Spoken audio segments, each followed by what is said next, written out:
Today we're going to be looking at how you can get the most out of your iPad as a content creator. Let's dig in. How's it going, Digital DIY Geek? And let's just jump right into it. I've been anxious to create this video. So the first question, let's get it out the way. Can this iPad Pro M1 fully spec'd out 2 terabyte MacBook Pro replace my laptop? No, it can't replace your laptop in my personal opinion, but you can definitely build your online business from an iPad Pro. Now, here's the catch to that. The only things that I really reach for my laptop for is 2 things. One, if I just want to be really productive and I want multiple windows, I still feel like on my MacBook Pro, it handles multitasking a lot better. I understand we got, split screens and all that other fancy stuff now, but for me, I'm still reaching for my MacBook Pro. The other thing is just some apps that I just still prefer to work on my MacBook Pro with. Now, if this don't apply to you, then you might be able to use your MacBook Pro 100%.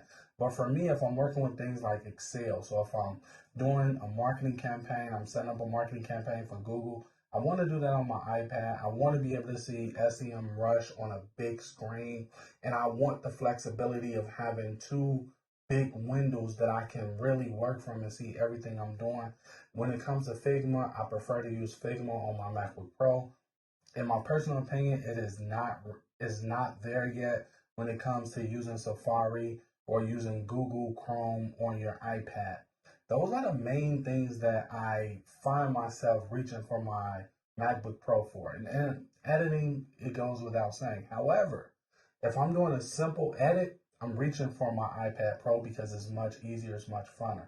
Now, a simple edit is like this right here, a talking head video.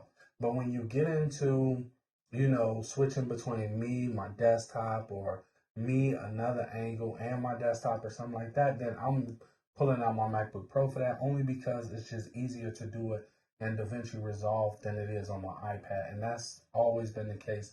Even with LumaFusion, that's always been the case. All right. So as you can see, we're looking at my iPad. This is my desktop. This is my iPad. I keep it pretty clean. Right now, what I want to do is I want to share with you the 10 apps that I find to be the most useful and powerful when it comes to building my online business leveraging my iPad Pro. Okay? So they're in no particular order, but we're going to start with Davinci Resolve. Now, the reason why I'm starting with Davinci Resolve is because honestly, Davinci Resolve 18 coming out has been a game changer. Now, this was a project that I was already working on, which is,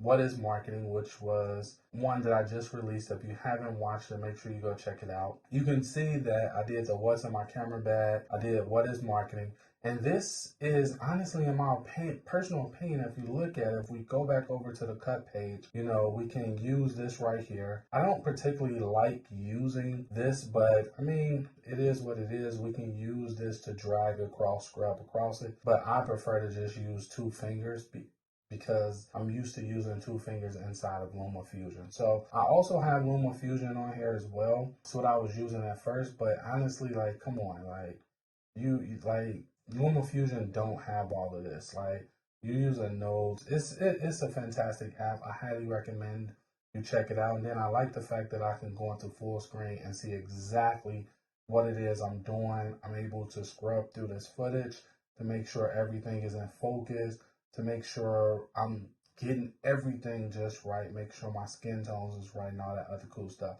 So you can't do that in LumaFusion. So to me personally, Davinci Resolve, hands down, is the way to go for me. I still do use LumaFusion on my iPhone. All my YouTube shorts and stuff like that is from my iPhone.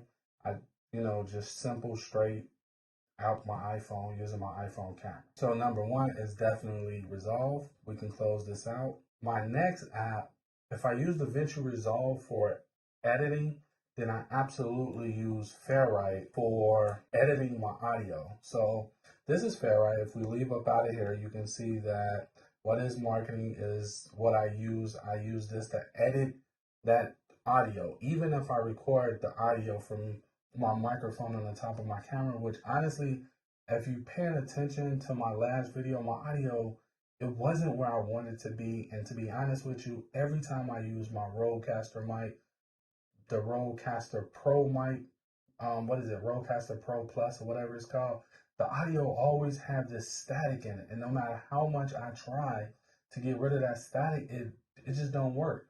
But when I use this microphone right here, which is a 32-bit float, I don't have that problem. So I promised myself moving forward, I'm gonna stop being lazy. I'm gonna start back micing myself up, because honestly, it makes the editing process so much easier versus spending an hour trying to fix the audio.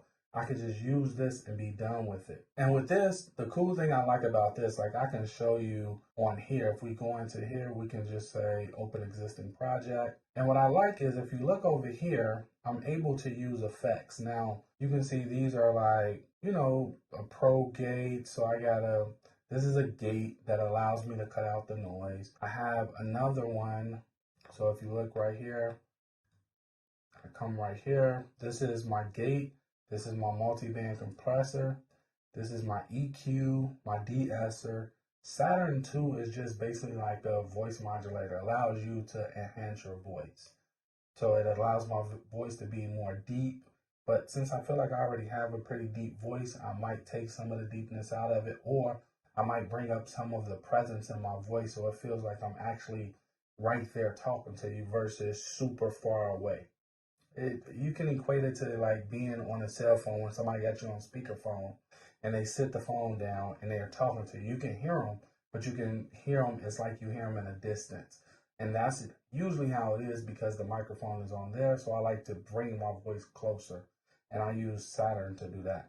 And then this is a limiter that I put on there. Now, these apps are all inside of Davinci Resolve. It cost me about $800, but on the iPhone, on the iPad Pro, I ain't gonna say they're dirt cheap, but they're super inexpensive. So this whole suite of apps on the iPad might have cost me maybe $150 compared to the $600+ I spent to get it inside of Davinci Resolve on my MacBook Pro. So hands down, this is what I always use. I also use one that's called, let's see here, that's what I use over here, but I want to show you one more. And this right here is Cubasis 3. This is what I was using at first. And if we just go to a recent project, we can open this up. And you can see right here with Cubasis 3, it also allows for effects on here as well. So if I go over to effects, you can see it's the same setup right here.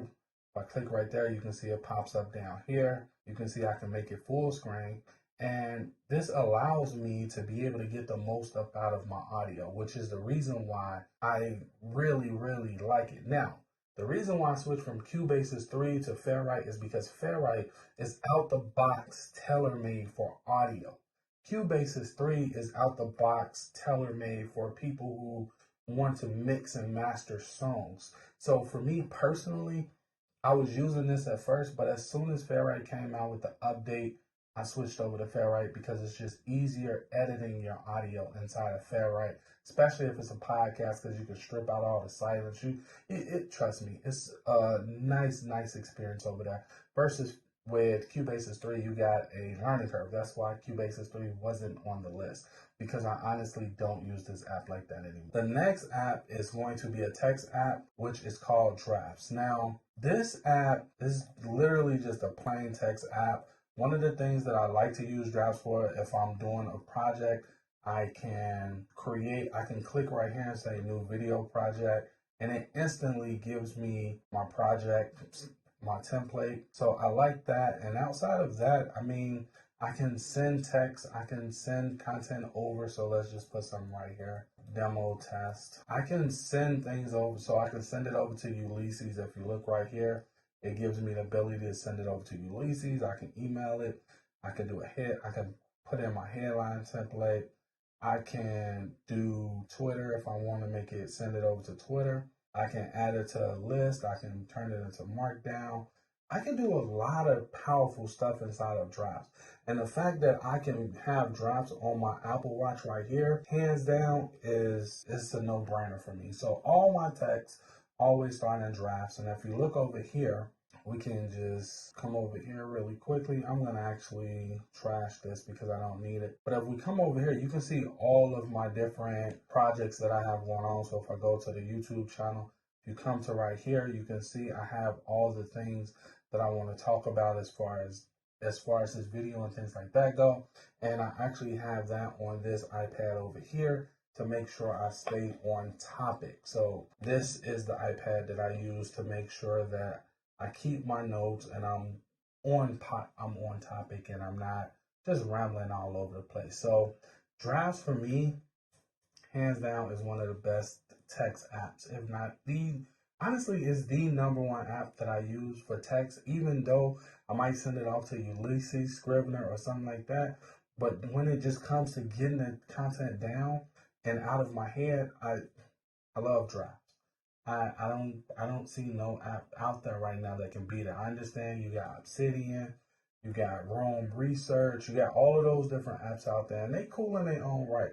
But for me, the power that Drafts offers me is second to none. So Drafts, hand down, is one of them. My next one is going to be Grammarly. Now, this is just an app that I use to correct my grammar. So it's fairly simple. You open it up, you can paste your text file inside of here, or you can just start typing and I can say, and it'll, if it sees something wrong, well, I can say go to the store, and you see it'll start highlighting stuff and it'll bring this up for me. That will tell me, okay, you need to correct then it want me to change that. So the go to the store obviously don't make sense.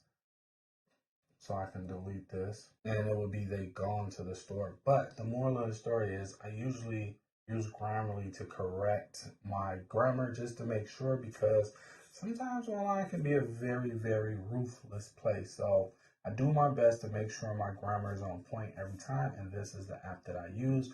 I'm happy they got this app, because at first you used to have to go online and use the online app and paste your content there and then try to do all of it. And sometimes it was a little finicky on the MacBook Pro, on the iPad Pro. So the fact that we have a built-in app now is awesome.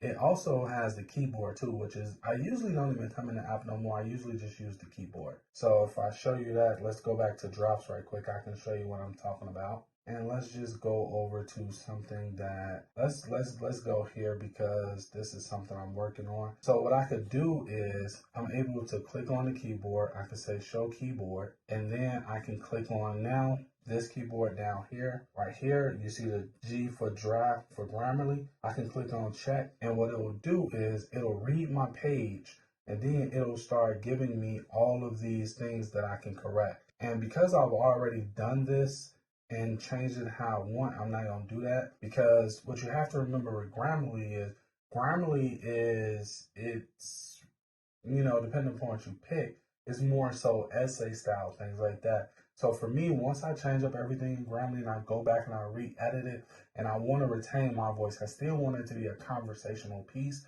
so I don't worry about changing every single thing Grammarly tells me to change, because obviously I'm not trying to sound like a robot or make it sound like AI wrote. I still want it to have that human touch to it. So hands down, this is how I do it. That's Grammarly. I love that app too. Okay, so the next one is going to be Affinity Photo. The reason why I decided to take a break from giving Adobe like $58 a month is because of Affinity Photo. So if you look at this is all my thumbnails I created. One of the things that I really like about Affinity Photo is I can create a YouTube thumbnail template. Like, there's certain things I do inside of YouTube every single time, no matter what thumbnail I'm creating, I'm able to do it right here. So I can say new template, and then once I say new template, I can come down here to where it says Affinity Photo templates, and you can see background template and ghost, which is the 2023, what you see. Or I could just say I want to start from scratch, and you can see this gives me my guides, my grid, and I'm able to just start creating. So I really, really like this. I really like the fact that I can create templates and I can reuse those templates over and over again, versus the old way was you create what you want and then you have to keep duplicating it over and over again. and you got to keep that duplication. But this I really like, hands down. It's pretty. It is a learning curve, but once you get the hang of it, I like it. It allowed me to be able to create some of the things you see here. So I enjoy it. So for example, with this one right here, I was able to implant what is marketing onto this laptop from a stock photo, which all my photos in here is from Davinci Photo. I have a subscription with them. With this one, this image was just my background, my back wall. So I have that, and then I wrote over it. Now, I'm not the best at thumbnails, but I tell you one thing, by my 100th video, I'm pretty sure my thumbnails will be a lot better. And yeah, I enjoy the creativeness of being able to create a thumbnail. So with that being said, this is Affinity Photo, and yeah, I really like Affinity Photo too. The next app that makes this iPad Pro and allow me to be able to build my business online is Ulysses. Now, I do have Scrivener on here as well, but I'm not going to show you Scrivener because honestly, I use Ulysses way more than I use Scrivener. Okay, so this is Ulysses. I use it all the time. Now, this right here, I have to actually go to Set App and activate it. Like, it's activated on my phone, so I'm able to come up in here and I could type and all that other stuff on my phone. But for whatever reason, I haven't activated it on here, so I'm gonna have to go activate it. But you can still get the gist of it. Basically, Ulysses allows me to categorize my posts. So if we look at SBS Profits, you can see that I have my categories, which is affiliate marketing. So affiliate marketing, product creation, tech talk, and the psychology of marketing. Now, this allows me to separate everything that I'm doing, everything that I'm writing, and basically it gives me that, I can sit down, write, type it up, and I don't have to worry about, things being in the way, distractions and things like that, because it's easy for me to get rid of everything and just have it like this, and I'm able to just sit down and start writing. So that's my next app that I really, really like, and this is Ulysses. My next app that's a must-have for me is called Notion. Now, Notion for me is one of those apps that helps me keep things together. So it helps me keep things in order. So if we come over here and we look at my dashboard, we can come down here and we can see that today is Friday. I've already published my short.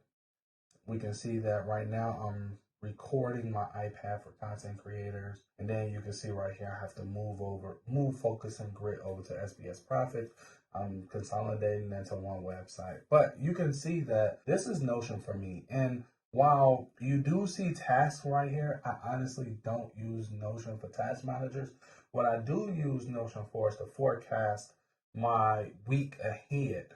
So this helps me get that bird's eye view of what I need to be doing every single day. So I like that for Notion, but I don't use it for a task manager. I still use an actual real task manager app, but more importantly, I don't want to be dealing with formulas and making it be able to repeat and things like that. And even if Notion got to the point where I didn't have to do that and it became a relatively good task manager app, honestly, I still wouldn't use it because I like my task manager app for just my task manager app, and I like Notion for my projects to be able to manage my video projects and things like that. Honestly, if I wasn't on YouTube, I probably wouldn't even use Notion unless I was doing something that required me to keep up with my projects. So what do I mean by that? I'll give you a quick example. So we come over here to let's get it rather. And we look right here, we can see all these projects. So you can see that this is recorded. And if I come over here and I click on, okay, weekly theme productivity. So if I click right here, this tells me these are the things that I need to know. Like, what was this asset built for? Like, okay, it was built for SBS Profits. It's on the SBS Profits channel. It's going to be a YouTube video.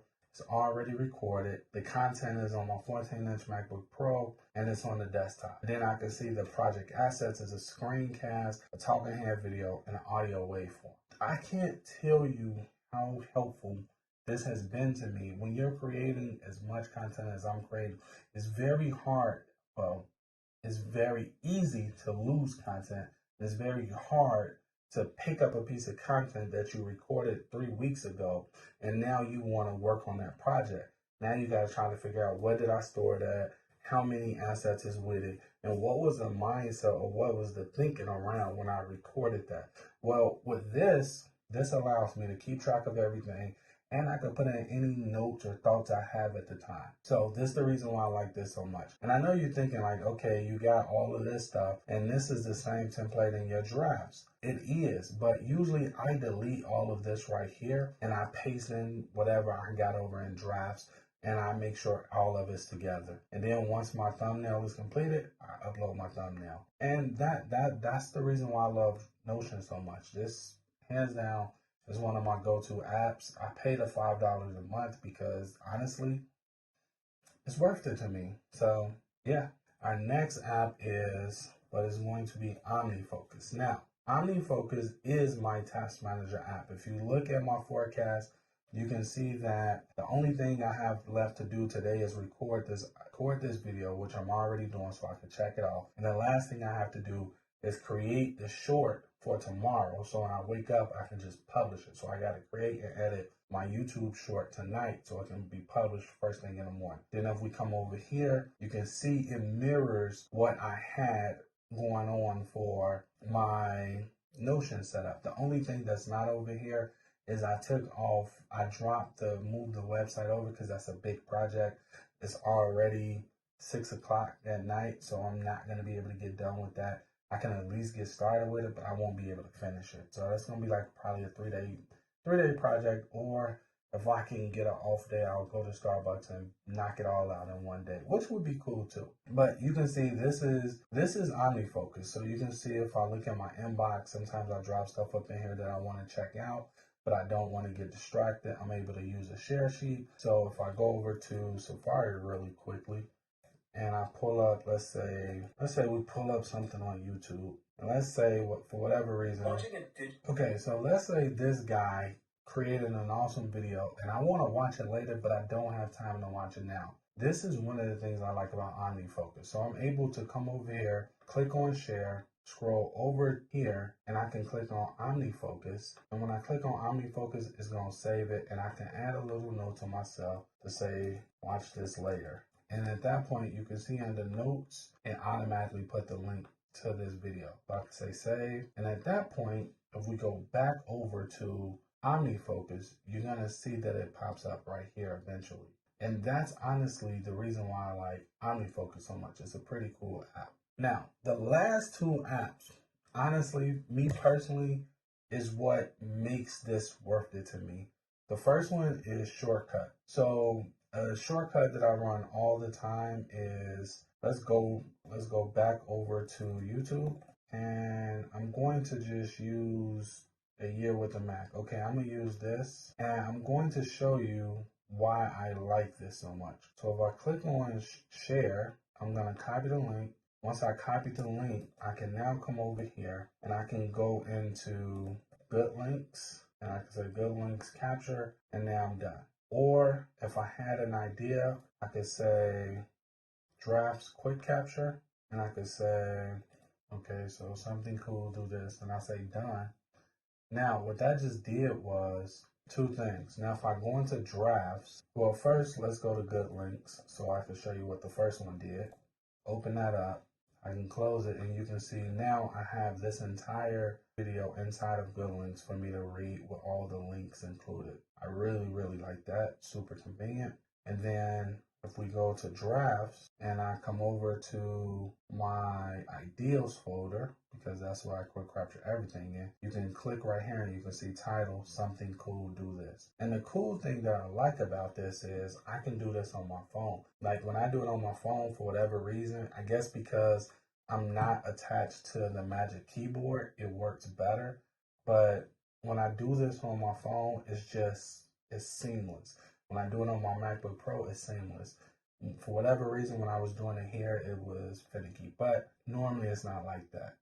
I like that too. And as you can see, it's automatically got right here, ideal. And ideal is automatically got that tag from Shortcut. And because it has that tag from Shortcut, it's automatically filtered into the ideal. And I'm able to come up in here and look at some things I want to do. Like, for example, this is an ideal I got, marketing triggers. I want to sell something around 27 bucks and made it show them and maybe, I don't know, show them how to convert. Okay, so show how to convert. So this was an ideal I had. Don't mean I'm going to do it, but it's nice to be able to capture your ideas as they come to you.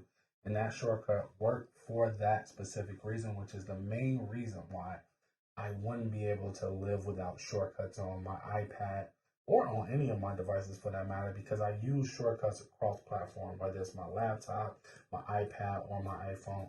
Always using it. So that's one. And that would be shortcuts. Now, the last app, which in my personal opinion is probably the #1 app, to be honest with you. I know it's not in any particular order, but this is the app that really made a lot of things possible. Like if you was using the iPad early days, you'll understand, especially if you was trying to do any creative work or any type of system that has your content all in one place, then you'll understand how powerful this is. And that is the Files app right here. Now, the reason why I love the Files app so much is because I'm able to put everything in a place, and I'm able to have, like, for example, video projects. You can see as I do my video projects, I can archive them. Like I can archive January. We're currently in February, so I'm archiving them as I finish. And the cool thing I like about this is as the months are done or finished or completed, I'm able to take that whole month out and drop it onto an external hard drive and leave it there for safekeeping. And I'm able to really download stuff from Safari and store it. Well, it all goes to your download folder, but you're able to move it around and things like that and do what you need to do with it. I'm telling you, like before the Files app, we were using things like documents and things like that to get around and being able to have some type of filing system on our devices. So I'm telling you, these are the 10 apps that really allow me to build my business online. It allows me to be able to pick this up and just go. And with Davinci Resolve coming out, it really solidified it for me. Like this truly is my go-to. So that's the Files app. It's nothing magical about it. It's just a pretty cool app that allows us to get that organization that we need, especially when it comes to downloading stuff. Now, some things you can do to enhance your iPad is really simple. I'm going to actually stop recording my screen because I'm actually done showing you my screen. So let me stop this really quickly so I don't actually lose it. And that's another thing that I really like the fact that you can do. You can actually record your screen. You don't need an external app anymore. You can record your screen and you got a mouse that shows where you're clicking. Like it's phenomenal. The last thing that will help you out drastically is the Apple Pencil and the Magic Keyboard. Now, I'm not one of those people that's going to tell you need the Magic Keyboard or you have to have the Magic Keyboard, because you don't. You can have whatever keyboard you want, but the Apple Pencil, I'm going to say, is a non-negotiable because the productivity you can get from this Apple Pencil is honestly second to none.